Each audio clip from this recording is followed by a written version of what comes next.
मुझे आश्चर्य होता है।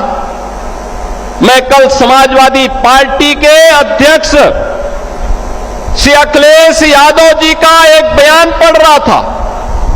वो कह रहे थे कि उनकी सरकार आएगी तो अयोध्या को धार्मिक नगरी बनाएगी।